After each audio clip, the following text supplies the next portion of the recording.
भागलपुर में LPG gas की कोई कमी नहीं। भागलपुर के समीक्षा भवन में आयोजित प्रेस वार्ता में जिलाधिकारी डॉक्टर नवल किशोर चौधरी ने कहा कि जिले में एलपीजी गैस की कोई कमी नहीं है, आपूर्ति पूरी तरह सामान्य है। प्रशासन द्वारा गैस एजेंसियों की नियमित निगरानी और स्टॉक की जांच की जा रही है। उपभोक्ताओं से ऑनलाइन बुकिंग करने और आवश्यक भीड़ से बचने की सलाह दी गई। 3 दिनों के भीतर गैस डिलीवरी सुनिश्चित की जा रही है। वहीं शिकायत के लिए 24 घंटे नियंत्रण कक्ष भी सक्रिय है। कि अभी वर्तमान में जो गैस की किल्लत की खबरें कई समाचार पत्रों के माध्यम से, कई आप सोशल प्लेटफॉर्म्स के माध्यम से मिल रही है। आपको अवगत कराना चाह रहे हैं कि प्रत्येक दिन हमारे गैस के सर्विस की डिलीवरी की क्षमता हमारे पास करीब 9,000 के आसपास थी, उसको बढ़ा करके हमने 15,000 किया है और पूरे जिले में लगभग 50,000 का हमारे पास डिमांड है। और यदि हम 15,000 की गति से करते हैं तो अधिकतम 3 दिन में हम सारे लोगों का डिमांड पूरा कर देंगे। दूसरी बात कि जो ग्रामीण वितरक है, ग्रामीण वितरक जो गैस हमारे डिस्ट्रीब्यूटर्स है, उनसे भी मैंने अनुरोध किया और आपके माध्यम से मैं आम जनों से अनुरोध कर रहा हूँ भागलपुर में कि वो नंबर अपना ऑनलाइन लगा दें। गैस की दुकान पे जाके खड़ा रहने की जरूरत नहीं है। क्यों? जैसे उनका नंबर लग जाएगा, मैं उसको मॉनिटर कर रहा हूँ। जिला स्तर पे हमारा कंट्रोल रूम गठित हम लोगों ने किया है, कंट्रोल रूम को फंक्शनल कर रहे हैं, कमेटी गठित किया है।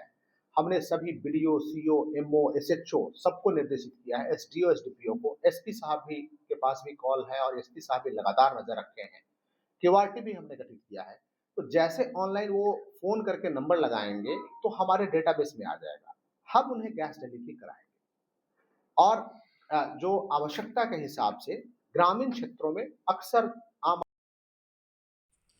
भागलपुर में अवैध बालू खनन पर बवाल। भागलपुर के जगदीशपुर थाना क्षेत्र में अवैध बालू खनन को लेकर विवाद गहराता जा रहा है। बुढ़िया नदी इलाके में रात भर खनन से परेशान ग्रामीणों के बीच पुलिस कार्रवाई पर सवाल उठे हैं। दरोगा विकास यादव पर पवन यादव के घर पहुंचकर मारपीट और लूट का आरोप लगा है, जबकि उसके भाई कन्हैया यादव को हिरासत में लेकर थाने में पिटाई करने की बात सामने आई। मामले में अवैध वसूली के आरोप भी लगे हैं, जिससे इलाके में आक्रोश है। तो किस बात को लेकर पीटा गया? बल्लू करा रहा था डंपिंग, विकास सर ने, छोटा बाबू था, और दूसरे ने फोन कर दिया होगा एसपी साहब को, वो आया ना पे। तो विकास सर ने मेरा भाई को पकड़ लिया, तो बोला कि तुम ही लोग फोन करके बुलाया एसपी को से चलो तुम थाना घूर के आइएगा उधर। तो उसको पकड़ के ले जा रहा था, तो हम सोचे इसको काहे पकड़ रहे हैं, क्या चोरी किया है सर, से इसको छोड़ दीजिए। तो बोलता है कि थाना से घूर के आ जाएंगे, तो छोड़ा के भाग गया। हमको बोलता है तुम ही भगाया है, तुम चलो थाना से घूर के आइएगा। क्या करते हो? हम रिक्शा चलाते हैं। ये पिटाई किया कहाँ पे? जगदीशपुर थाना में। थाना लग रहा है कितने बजे रात में? 10 बजे रात में। कौन लोग थे? एगो हम विकास सर को जानते हैं और तो नहीं जानते हैं, 2 आदमी को। कौन था? आवेदन कहीं दिए? आवेदन दिए, एसपी को टीम दिए, वहाँ डीआईजी। भागलपुर में भीषण सड़क हादसा। भागलपुर के पीरपैती प्रखंड के बाखरपुर धनपाल टोला मुख्य मार्ग पर तेज रफ्तार ने एक युवक की जान ले ली। बाइक और ट्रैक्टर की आमने सामने टक्कर में बखारपुर पश्चिम निवासी सिंटू कुमार की मौके पर ही मौत हो गई, जबकि गोलू कुमार, रवि कुमार और मिथुन कुमार गंभीर रूप से घायल हो गए। हादसे के बाद इलाके में अफरा तफरी मच गई। ग्रामीणों की मदद से घायलों को अस्पताल पहुंचाया गया, जहां उनकी हालत नाजुक बनी हुई है। पुलिस जांच में जुट गई है। मेरा नाम राजेश कुमार मंडल, बाखरपुर पश्चिमी बालू टोला से। ये घटना जो हुआ है कैसे हुआ है? ये घटना, इस बाइक पे 4 लड़का सवार थे। इस घटना स्थल पे जो डेड बॉडी हो गया, उस लड़का का नाम है सिंटू कुमार, प्रकाश मंडल के लड़के हैं, और जो कि 3 को रेफर किया गया है फिलहाल अभी पीरपैती अस्पताल, जिसमें कि एक संतोष मंडल का लड़का का नाम है गोलू कुमार, और एक संजय मंडल का लड़का का नाम है रवि कुमार, और एक भीम मंडल का लड़का का नाम है नितिन कुमार, जो कि वो 2 उसमें पूर्ण रूप से घायल है और एक थोड़ा सा जख्मी है, और एक बॉडी यहीं पे एगो स्पॉट डेथ हो गया। डेथ हो चुके हैं। ये लोग कहाँ से आ रहे थे? जो बाइक पर से ये लोग बाजा चालक है, जो कि कहीं से अपना अच्छा डीजे काम करता है। डीजे काम करते हैं वो टेंट का, इसके क्रम में ये लोग आ रहे थे सवार, और इसमें अचानक ट्रैक्टर आए और इसके धक्का मारते हुए ट्रैक्टर फरार हो गए। ट्रैक्टर। भागलपुर में हाईकोर्ट बेंच की मांग तेज। भागलपुर में उच्च न्यायालय की खंडपीठ या पटना हाईकोर्ट के सर्किल बेंच की मांग ने फिर से जोर पकड़ ली है। बुधवार को धरना के 100 दिन पूरे होने पर कलेक्टर के पीछे अधिवक्ताओं ने प्रदर्शन किया। वरिष्ठ अधिवक्ता ओम प्रकाश तिवारी ने कहा कि भागलपुर में बेंच बनने से पूर्वी बिहार की करीब 15 जिलों को राहत मिलेगी। फिलहाल लोगों को पटना जाना पड़ता है, जिससे समय और धन की हानि होती है। सरकार से जल्द निर्णय की मांग की गई है। ये कैसे सुनवाई नहीं? इसके लिए बहुत जगह से भरोसा मिला है। हम लोग एमएलसी महोदय को ज्ञापन सौंपे हुए बोले कि आगे बात बढ़ाएंगे, और ये कार्यक्रम का है कि गरीब लोगों को सुलभ न्याय, सस्ता न्याय मिलेगा, और ये हो जाने से आसपास के जिले को बहुत लाभ मिलेगा। मुकेश कुमार ठाकुर, अधिवक्ता। भागलपुर स्टेशन पर 6 किलो गांजा के साथ 2 महिला तस्कर गिरफ्तार। भागलपुर रेलवे स्टेशन पर आरपीएफ और जीआरपी के संयुक्त अभियान में 2 महिला तस्करों को 6 किलो गांजा के साथ गिरफ्तार किया। दोनों महिलाएं नवगछिया के इस्माइलपुर थाना क्षेत्र की रहने वाली और पूछताछ में दिल्ली सप्लाई की योजना कबूल की। रेल एसपी ने बताया कि पिछले 15 दिनों से लगातार कार्रवाई हो रही है और तस्करी नेटवर्क को तोड़ने की दिशा में जांच तेज कर दी गई। देख रहे हैं कि बेहतर समन्वय होता है, बेहतर समन्वय से बेहतर रिजल्ट निकलते हैं, और पिछले 15 दिन से ये परिणाम सब देख रहे हैं कि पहले आर्म्स की बरामदगी हुई, अभी आप नारकोटिक्स के रूप में गांजा की बरामदगी हुई। आज एक और गिरफ्तारी हुई है, सुल्तानगंज में एक चेन स्नैचिंग हुआ था, उसमें भी एक अपराधी की गिरफ्तारी हुई है। तो लगातार समन्वय के आधार पर सफलता मिल रहा है, और आगे भी इसे समन्वय के आधार पर जारी रखा जाएगा। 6 के। कितने अपराधी की गिरफ्तारी? 2 अपराधी की गिरफ्तारी। इसमें एक महिला भी शामिल है। 2 महिला शामिल उनके द्वारा जो बताया गया है कि इस माल को दिल्ली ले जाना था। नवगछिया है, छोटी पर्वता इस्माइलपुर थाना की रहने वाली है, तो वहां से लेकर के ये इसको दिल्ली ले जाने की फिराक में। इसके फिर वो कोई पैसा देता था या फिर ये कारोबार करते थे? अभी वो सारी चीज अनुसंधान में स्पष्ट है। भागलपुर में जमीन विवाद ने लिया हिंसक रूप। भागलपुर के गोरारी थाना क्षेत्र में जमीन विवाद को लेकर हिंसक झड़प में एक ही परिवार के कई लोग गंभीर रूप से घायल हो गए। घायलों का इलाज मायागंज अस्पताल में चल रहा है। पीड़ित महेश दास ने आरोप लगाया है कि बबलू दास, रवि दास और फूलन देवी समेत करीब 10 लोगों ने लाठी डंडों से हमला किया और उनकी बेटी के साथ छेड़छाड़ की। बताया जा रहा है कि विवाद 9 साल पुराने मामले से जुड़ा है। पुलिस जांच में जुटी है। विवाद बच्चा लेके हुआ था। 2017 में विवाद हुआ था। इसका केस नंबर 489। क्या चीज को लेके विवाद? बच्चा खेलने में मोतीहार के पहले का केस का बता रहे हैं। अभी जो हुआ है इसके कहानी नहीं, पहले ऐसे हुआ था बच्चा लेकर के, तो वह केस जो चल रहा है कोर्ट में, न्यायालय में। अच्छा। तो 9 तारीख का गवाही था। 9 तारीख को गवाही था, हमने नहीं आ पाए, कुछ तबीयत खराब होने का। वो दबाव बना रहा था कि क्यों नहीं करते।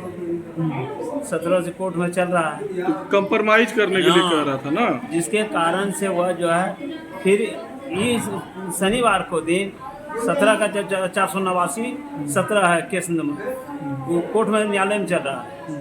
फिर क्या हुआ कि हम गए थे हटिया, मेरी बच्चा बुतरू घर में था, तो मेरी बहन का एक टेम्पू आया था,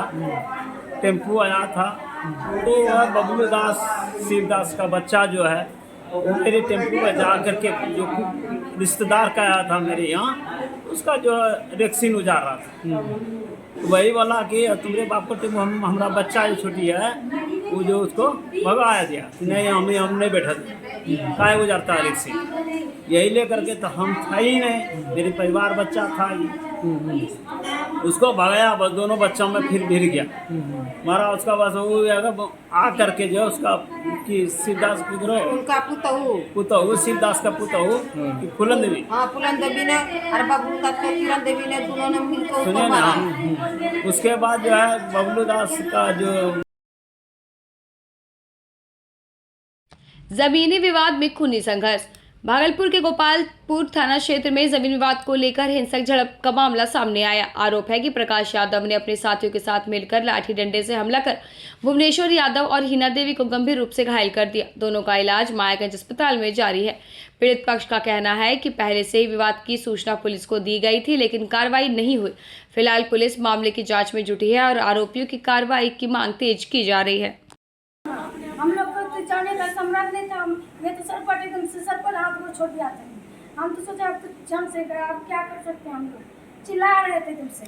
प्रशासन कुछ नहीं किया। प्रशासन के सामने आप खुद प्रशासन करा चलो थाना, इसको लेके कैसे जाते। तब उसी प्रशासन की गाड़ी भी लेकर आए हैं। वहाँ हॉस्पिटल में आए, हॉस्पिटल में रेफर कर दिया हम दोनों का, तीनों के से बोला जाओ मायागंज में इलाज कराओ। तो मायागंज में इलाज करवाए। वो लोग जेलगर आदमी 13 आदमी मिल के मारा। प्रकाश यादव के पत्नी, बसकी यादव की पत्नी, वरुण यादव के पत्नी, प्रकाश है थी, राजेश यादव, ब्रजेश यादव दोनों के पत्नी, राजेश ब्रजेश की दोनों पत्नी और स्वामी के पति और स्वामी का बेटा, तीनों 13 आदमी मिल के हम लोग को घर से खींच के इसको मारा। केस उठाने को लेकर के जो है मारपीट किया गया है ना। केस उठा लो, नहीं तो नहीं कैसे किया है ना। तो हम जो गवाही नहीं दिए, बोला कि क्यों गवाही दिए, मेरा मामला है, मेरा गोतिया, हम जानेंगे इसको मारे या कुटिया। वहाँ हम बोले तुम्हारा गोतिया है, तुम अपना पंचायती करो, इसको जो जितना हाथ तोड़ के मारे हो उतना मजदूरी तो कमा के तो हम नहीं गवा देंगे। सलाह अपने में कर लो। बोला हम क्या करेंगे, नहीं करेंगे, तुम निकलो माधर चौधरी। गाड़ी खूब देने लगा, तो हम बोला एक भी हम कुछ नहीं कहेंगे, तुमको जितना करना है करो, मारना है मारो। लोग जेल भी गया है कभी? नहीं, कभी नहीं गई जेल। वो लोग जेल गया है जो मारपीट किया? नहीं, वो लोग कभी नहीं गया है। वो डायरेक्ट से रहता है, जो करना करो, और ज्यादा बोलेगी तो पुलिस उड़ा देंगे। जमीन उमीन का कोई विवाद नहीं है? कोई विवाद नहीं है। हम लोग भी इसी में कमाते, गाड़ी चलाता है, मेरा भी पति, इसका भी पति, एक ही साथ गाड़ी चलाता है। वो इसी कारण कहता है क्या गाड़ी चलाता है, हम खाते हो ना, तुमको खाना हराम कर देंगे, यही कारण है।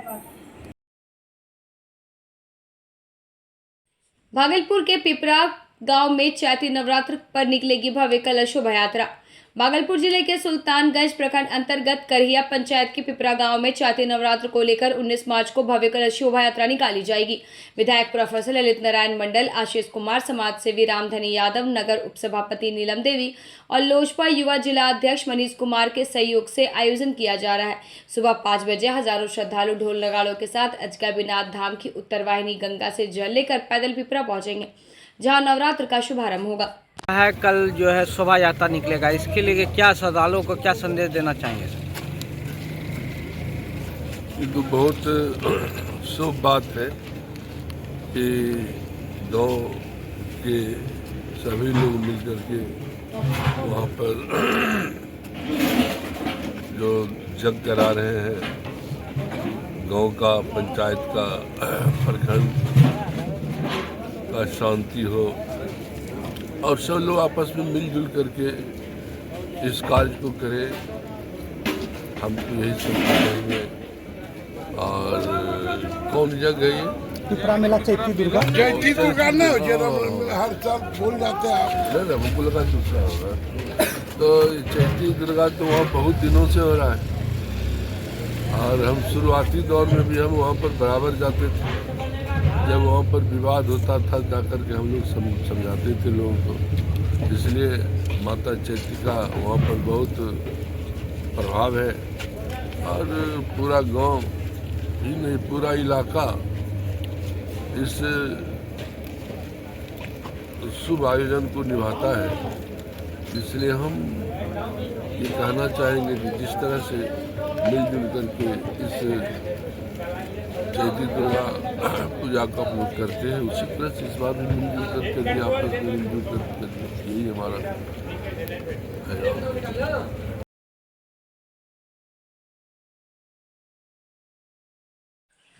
अमरपुर में शांति समिति की बैठक। अमरपुर थाना परिसर में रामनवमी, चैती दुर्गा पूजा, छठ और ईद को लेकर शांति समिति की बैठक हुई। थाना अध्यक्ष राकेश कुमार ने साफ कहा कि जुलूस या विसर्जन के दौरान डीजे बजाने पर पूरी तरह प्रतिबंध रहेगा और उल्लंघन करने पर कड़ी कार्रवाई होगी।